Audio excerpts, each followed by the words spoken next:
बराबरी में तो नहीं खड़ा हो पाएगा। क्योंकि काशी तो अलग नगरीय है। तो काशी में तो ये खड़े ही नहीं, काशी आप घाटों की तुलना कर रहे हैं ना, घाटों की तुलना मत करिए। अब वहाँ 80 की तुलना 80 रात को जीता है, 80 रात को जीता है। 80 में आप रात को जाइए, चकाचौंध रहेगी, दिन भर सन्नाटा पसरा रहेगा। तो 80 रात को जीता है। दशाश्वमेध जाएंगे तो 24 घंटा जीता है। फिरगू बाबा की, बाबा की बोलो, प्रथम पूजा गणेश जी महाराज के पिता की। हमेशा प्रतिदिन आना है। सरले सावन भरले भादो प्रतिदिन आना है और यहाँ से अपना रोजी रोटी चलना है। चंदन टीका लगाना है। जो दक्षिणा यजमान देता है, श्रद्धा भाव से उसको अर्पण ले लेना है। साथियों, आज हम उत्तर प्रदेश के वाराणसी में हैं। वाराणसी को आध्यात्मिक नगरी कही जाती है भारत में, और हम वाराणसी के आज जिस घाट पर उपस्थित हैं, इससे पहले हमने सावन का महीना चल रहा है और उससे पहले हमने जनपद गाजीपुर का ददरी घाट दिखाया था पहले सोमवार से पहले, और फिर दूसरे सोमवार से पहले हमने महार घाट को दिखाया था गाजीपुर, वो भी एक ऐतिहासिक घाट था। और उसके बाद मैं आज जिस घाट को दिखा रहा हूँ, ये वाराणसी का घाट है, महादेव मार्कंडे महादेव घाट है। और इसकी भव्यता को आप देख करके समझ जाएंगे कि वाराणसी के जो घाट हैं, भारत में वाराणसी के घाटों के अलावा अन्य घाटों की जो तस्वीर है कहीं अलग थलग आपको दिखाई देती है। हम वाराणसी के मार्कंडे महादेव घाट पर उपस्थित हैं और थोड़ा सा हम कैमरामैन से चाहेंगे कि इसकी भव्यता और सुंदरता को दर्शाता हुआ ये सोनभद्र चुनार के पत्थरों से चुना गया गुंबद दिखाइए, जो नया निर्माण अभी हुआ है। घाट को पर्यटन की दृष्टि से बड़ा खूबसूरत बनाने का जो प्रयास किया गया है, ये कहीं न कहीं इस घाट पर चार चांद लगाने का काम कर रहा है। हमारे पीछे देखिए, गंगा के किनारे तमाम जो है नौकाएं लगी हुई हैं, इसलिए कि बगल में ही गंगा और गोमती का संगम है। अब संगम नाम आ गया तो कुछ लोगों को पता नहीं होगा कि संगम कहते किसको हैं, तो उसके बारे में भी हम बता दें कि जब जो दो पवित्र नदियां एक जगह पर स्पर्श करती हैं तो उसी को संगम कहा जाता है। जैसे गंगा यमुना सरस्वती का संगम प्रयागराज में आपको देखने को मिलता है, ठीक उसी तरह का संगम आपके बनारस के कई घाटों पर आपको देखने को मिलेगा। ठीक उसी तरह से इस मार्कंडे महादेव के ठीक बगल में ही गंगा और गोमती का संगम है, इसलिए यहाँ नौकाएं लगी हुई हैं। जो शिव भक्त यहाँ पर सावन के महीने में यहाँ जलाभिषेक के लिए आ रहे हैं, चूँकि हमारे पीछे मंदिर है शिव जी का, वहाँ यहाँ से जल उठाते हैं और वहाँ जाकर के जलाभिषेक करते हैं। कुछ ऐसे शिव भक्त हैं जो नौका विहार करने के लिए गंगा में उतरते हैं, तो उसी नौका से 50 रुपया किराया लेकर के यहाँ से संगम का परिदृश्य यहाँ से दिखाया जाता है और शिव भक्त जाते हैं और जाकर के उसका दर्शन करते हैं। अब जानिएगा, कुछ चीज़ें मैंने देखा है और प्रशासन के खिलाफ बोलना पता नहीं लगता है। अगर चैनल पर मैं बोलता हूँ तो लोगों को लगता है कि शासन और प्रशासन के खिलाफ मैं बोल रहा हूँ। अभी जितनी नौकाएं हैं, आप थोड़ा सा उधर जाएंगे, दिखाएंगे हम, आप हमारे स्क्रीन पर देख रहे होंगे। नौका विहार के लिए उधर जो है प्लेटफार्म बना हुआ, तैरता हुआ प्लेटफार्म है, लेकिन तमाम नौकाएं देखिए यहाँ शिव भक्तों को डिस्टर्ब करने के लिए सामने लगाई जा रही हैं।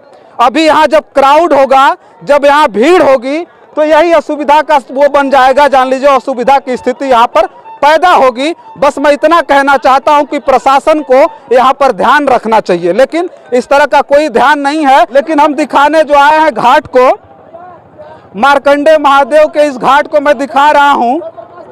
शिव भक्त जो है यहाँ पर उपस्थित हो रहे हैं और सावन का महीना चल रहा है, कल तीसरा सोमवार है। अब यहाँ जो उनको सुविधा मिल रही उस चीज़ को बारे में हम बता दें तो यहाँ शिव जी का मंदिर है। जो कांवरिया यहाँ आ रहे हैं, यहाँ से जल उठाएंगे और ले जा करके उस मंदिर में शिव जी को जलाभिषेक करेंगे। उसके बाद फिर आएंगे और यहाँ से जल उठाने के बाद कुछ लोग आगे बात कर लेंगे। बस रुक जाए, भागिए मत, आइए। अब यहाँ जो है, यहाँ से जल उठाएंगे, फिर उसके बाद लेकर के घर चले जाएंगे और गाँव के मंदिरों में जा करके वो बनाएंगे, कोई दिक्कत नहीं। क्या नाम हुआ आपका? शिखर सिंह। शिखर सिंह, कहाँ से आए? बनारस से। अच्छा, पहाड़िया से। हाँ, और बनारस में बड़े बड़े भव्य मंदिर है, वहाँ भी शिव जी का मंदिर है। यहाँ सावन रहे चाहे न रहे, हर संडे को हम आते हैं। अच्छा, यहाँ हर संडे को। तो कितना अच्छा लग रहा है। पहले और आज में क्या अंतर है मार्कंडे में? अंतर है, घाट बन गया देखिए। हाँ, सुविधा है, लाइट बत्ती माइक लगा है देखिए। अगर आप कोई खो गया तुरंत अनाउंसमेंट करा लीजिए, बहुत सुविधा है। देखिए इतना खूबसूरत ये घाट बना हुआ और यहाँ की देखिए जिस शिखर सिंह जिसकी बात कर रहे थे, वास्तव में ये मार्कंडे ये घाट है, इसके बारे में अगर हम बात करें तो आज से 5 साल पहले इसकी स्थिति कुछ और थी। यहाँ केवल बालू था और मिट्टी था, यहाँ उतरना बड़ा मुश्किल हो जाता था। लेकिन घाट की जो भव्यता है, एक बार और हम चाहेंगे अपने साथी से कि एक बार दिखा दें, और कैमरा उधर करिए और थोड़ा सा दिखा दीजिए। ये 4 चांद लगाने का काम कर रहा है। क्या नाम हुआ आपका? क्या नाम? सौरभ विश्वकर्मा। सौरभ जी कहाँ से आए? हम सैदपुर से हैं। सैदपुर से आए हैं, तो कैसा घाट लग रहा है? पहले और आज में कितना अंतर है? भैया पहले और आज में आपके सामने जो है वो दिख ही रहा है, और जैसा आपने बताया था कि भैया उस समय ये पहले ही से बालू और सिर्फ गंगा जी के अलावा और यहाँ पे कुछ नहीं था। अब क्या है कि यहाँ पे भैया आने और बैठने की सुविधाएं हैं, हर चीज़ का भैया मनोरंजन करने का सारा सुविधाएं यहाँ पे दिया गया है। लोग अब पहले से ज़्यादा लोग आ रहे हैं, जिससे भैया अब और अच्छा लग रहा है। अच्छा शिखर जी, आप बनारस से हैं, हम ही जानना चाहते थे कि बनारस में भी बहुत सारे घाट हैं, लेकिन मार्कंडे महादेव का ये जो घाट बना है, अब लगता है कि उसकी बराबरी में खड़ा हो गया कि अभी और भी विकास करने की जरूरत? बराबरी में तो नहीं खड़ा हो पाएगा। क्योंकि काशी तो अलग नगरीय है। तो काशी में तो ये खड़े ही नहीं, काशी आप घाटों की तुलना कर रहे हैं ना, घाटों की तुलना मत करिए। अब वहाँ 80 की तुलना 80 रात को जीता है, 80 रात को जीता है। 80 में आप रात को जाइए, चकाचौंध रहेगी, दिन भर सन्नाटा पसरा रहेगा। तो 80 रात को जीता है। दशाश्वमेध जाएंगे तो 24 घंटा जीता है। तो वहाँ घाटों की अलग अलग बात है। और रही बात यहाँ की, यहाँ मैं तब से नहा रहा हूँ जब यहाँ तक मट्टी था, आगे तक मट्टी था। बचपन यहीं गुजरा है मेरा। तो अच्छा लगता है वो। एकदम भव्य है भैया। अभी सावन में इसकी भव्यता और बढ़ गई। एकदम भव्य बढ़ गई है भैया। क्या मतलब आप सब देख ही रहे हैं। अब क्या बताया जाए, बता देंगे तो कम हो जाएगा। लेकिन देखिए खुशी है, तमाम भीड़ पहले भी होती थी, लेकिन अब पर्यटन की दृष्टि से बहुत शानदार इसको बना दिया गया है।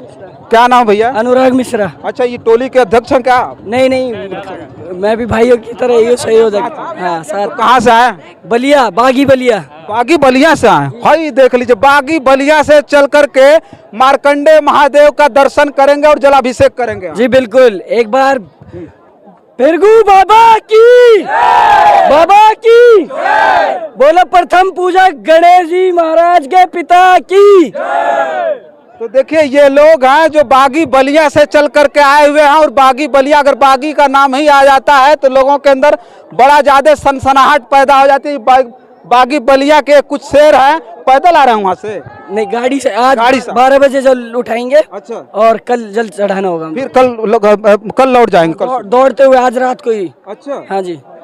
तो ये लोग आ गए हैं और कल निकल जाएंगे। ये लोग बलिया से आए हुए हैं, तमाम लोग अभी जाएंगे, स्नान करेंगे अभी। जी बिल्कुल। अब स्नान करके फिर रात में जल चढ़ाएंगे। जी जी, 11 बजे जल चढ़ाएंगे। क्या नाम हुआ? सत्येंद्र सिंह। कहाँ से आए? बलिया। आप भी बलिया? जी। चलिए, बहुत बढ़िया। देखिए लोग बलिया से चल करके आए हुए हैं और इनकी आस्थाएं हैं, इनकी आस्थाएं। जिनको बात करना आइए ना, क्या दिक्कत, शर्माना का। हाँ, अरे बलिया से ये देखिए, ये चंद्रपुरा बलिया महाकाल, ये बिल्कुल जो है प्रिंटेड जो है वो टी शर्ट पहन करके ये लोग आए हुए हैं, और इनका अलग ही एक रुतबा है, एक आस्था है, और उसी आस्था के आधार पर ये लोग अभी यहाँ से फिर बलिया चले जाएंगे और कहीं घाटों पे नहीं जाएंगे, सीधा बलिया दौड़ते हुए जल बलिया यहाँ से वापस होंगे। आइए, और लोग हैं जिनसे बात करेंगे, आइए थोड़ा सा बात करेंगे।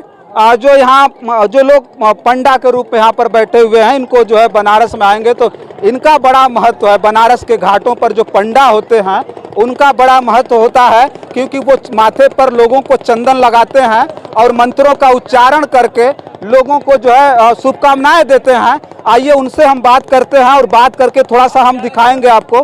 हाँ, क्या नाम हुआ आपका? हमारा संजीव तिवारी है। हम यहाँ के घाट तीर्थ पुरोहित हैं। अच्छा, आप पुरोहित कहते हैं जी। तो ये यहाँ कब से, केवल सावन में लगाते हैं कि हमेशा लगाते हैं? हमेशा प्रतिदिन आना है। सरले सावन भरले भादो। अच्छा। प्रतिदिन आना है और यहाँ से अपना रोजी रोटी चलना है। चंदन टीका लगाना है। जो दक्षिणा यजमान देता है, श्रद्धा भाव से उसको अर्पण ले लेना है। अच्छा, यहाँ ये नहीं है कि आप जो टीका लगवाएंगे तो इतना लगेगा? आपको इसका कोई मूल्य नहीं है चंदन का, और ये संकल्प करने का। आप अपने मन से 1 रुपये लेकर के हाथ में संकल्प कर लीजिए और त्रिपुंड लगा लीजिए। आपको जो भक्ति आए आप वो दक्षिणा बाद में कर करके आप जा सकते हैं। आपके लिए कोई बंधन नहीं है कि इतना ही चाहिए, नहीं, आप सक्षम हैं। अच्छा, एक बात कहेंगे जो है चंदन लगाते हैं। चंदन जैसे लोग स्नान करके आएंगे तो फिर चंदन लगवाएंगे, फिर मंत्रोच्चारण करके आप उनको आशीर्वाद देते हैं ना। तो चंदन लगाने का मंत्र भी होता है। तो चंदन का मंत्र का अर्थ होता है चंदनस्य महत्पुण्यम। चंदन बहुत महत्वपूर्ण होता है। पवित्रम पापनाशनम, पवित्र होता है और पाप का नाश होता है। जब जो लोग चंदन लगाते हैं रोज, आपदा हरता है। आपको जो आपदा आने वाली है, नित्य चंदन लगाइए, आपकी आपदा को कम हो जाएगी और नित्य लक्ष्मी का आपके पास वास होगा। नित्यम लक्ष्मी तिष्ठति सर्वदा, मतलब नित्य आपके पास लक्ष्मी का वास आना शुरू हो जाएगा। और चंदन लगाने का यही बहुत बड़ा फल होता है जी। अच्छा, एक चीज़ और बताइए ना कि सावन में जो जलाभिषेक किया जाता है शिव जी को, कहा जाता है कि चित्रकूट के घाट पे भई संतों की भीड़, तुलसीदास चंदन घिसे तिलक देत रघुवीर। तो बहुत पहले की बात है।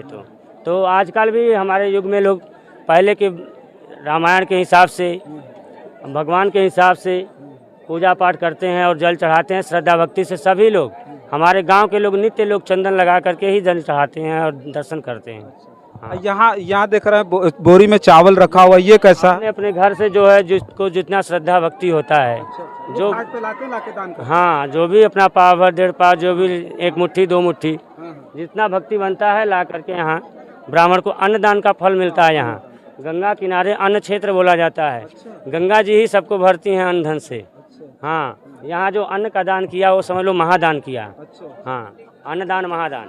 अच्छा, यहाँ जब घाट जब से बना तब से बैठते हैं कि जब घाट नहीं था तब भी बैठते थे? घाट तो अभी शुरू में हुआ है, ज़्यादा दिन नहीं। अभी ये महेंद्र नाथ पांडे जी की कृपा हुई है, मोदी जी और योगी जी की कृपा हुई कि ये 8 साल के अंदर का ये कार्य हुआ है। हम तो बहुत पहले से बैठ रहे हैं और ये पूजा पाठ भी करा के हमारे ही शुभ हाथों में 5 ईंटा पहले गड्ढे में यहाँ डाला गया है। और उसी समय ये भी घोषणा हो गई थी कि ये आज आने वाले समय में यहाँ से संगम तक घाट एक का एक बन जाएगा। यहाँ आप 2-4 साल के बाद आइए, एकदम सुंदरीकरण मिलेगा आपको। संगम पे रोड जाने के लिए मिलेगा, यहाँ से आपको सीढ़ी मिलेगी, पैदल जाइए। और बहुत ही दिव्य यहाँ पे बन रहा है। यहाँ से संगम कितनी दूरी पर है लगभग? संगम यहाँ से 500 मीटर पड़ता है केवल जी। तो 500 मीटर की दूरी तक ये घाट बनेगा पूरा पक्का? पूरा बन रहा है। पहले ये इतना ही बना था 50, यहाँ से यहाँ तक ये फर्स्ट बना हुआ है। ये मध्य में हम बैठते हैं हमेशा से ही। इसके बाद ये साइड बना, इस साइड बना, जितना ये बना है। अभी कार्य पूरा इस बार गर्मी में चालू हुआ था। संगम से लेकर के यहाँ मिला दिए हैं। अंदर काम हो चुका है, पत्थर बिछा गया, जाली से बांध गया है। गंगा जी घटेंगी, गंगा मैया, फिर कार्य एकदम तेजी से चलेगा। पत्थर एक बात और करेंगे, एक बात और पूछेंगे।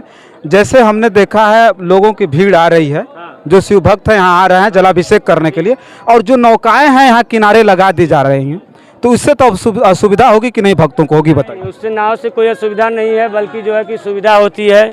कोई अगर तीर्थयात्री अगर किनारे में, ओ बच्चा किनारे में नहाओ, गहरा पानी है, जो गहराई में चला जाता है तो नाव वाले वहाँ रहते हैं, नाव पे वो बैठे रहते हैं तो कूद के बचा लेते हैं। तो उनके रहने से कोई ज़्यादा विशेष परेशानी नहीं है। यहाँ अगर क्राउड होगा तो नाव साइड लगा दिया जाता है। नाव तो साइड लगाने के लिए प्लेटफार्म बना हुआ है ना? हाँ, एक तरफ हो जाती है। हाँ जी, मेले में ये सब नाव नहीं रहेगी। कल सुबह में आप देखेंगे तो सब खाली ये घाट स्नान करने के स्नानार्थियों से भरा पड़ा रहेगा। नाव सब साइड में रहेंगे एकदम जी। अच्छा, संगम का क्या महत्व है बताएंगे? संगम तो यहाँ गंगा और गोमती का संगम है। 2 नदियों का मिलन जहाँ होता है, 3 नदियों का जहाँ मिलन होता है, वहाँ स्नान करने से फायदा होता है? वहाँ से बहुत फायदा है। गंगा और गोमती जहाँ 2 नदी मिली हुई हैं, एक मनुष्य से मिलता है तो फायदा होता है कि नहीं? तो वहाँ पे 2 नदी मिली हैं, तो वहाँ नहाएंगे तो वहाँ पे इनका भी फल उनका भी फल साथ में ही पाएंगे आप। बहुत भाव मिलेगा अगर वहाँ पर स्नान करते हैं तो। अच्छा, रात में लाइट वाइट की चकाचौंध रहती है कि नहीं? एकदम धूप की तरह जलने लगेगा। हाँ, अभी ऐसी रात भर जलेगा ना? ऐसी सुविधा हो गई है कि अभी अंधेरा होगा तो ये बड़ा वाला टावर देख रहे हैं दोनों साइड का, और जल जाएगा ये। अब पूरा एरिया में पूरा उजाला हो जाएगा, ये दोनों ही उजाला कर देगा पूरा घाट, और उधर एरिया पूरा एकदम जगमग हो जाएगा। और ये विशेष इसी राज्य में हो रहा है, इसी समय में हो रहा है, पहले ये सब हो नहीं पा रहा था ठीक से। चलिए देखिए, राज पुरोहित हैं जिनसे हम बात कर रहे थे, चंदन लगा रहे हैं, टीका लगा रहे हैं, मंत्रोच्चारण कर रहे हैं और उन्होंने बताया कि विशेष है, चंदन लगाना चाहिए, जो चंदन लगाते हैं तो लक्ष्मी का वास होता है। तमाम उपलब्धियां उन्होंने बताई कि आपको कितना लाभ होने वाला है। लेकिन मैं जिसको दिखाने के लिए आया था, ये घाट है मार्कंडेय घाट, और अगले सोमवार से पहले फिर किसी और घाट पर आपको मिलेंगे और इसी बनारस में मिलेंगे, दिखाएंगे तमाम घाट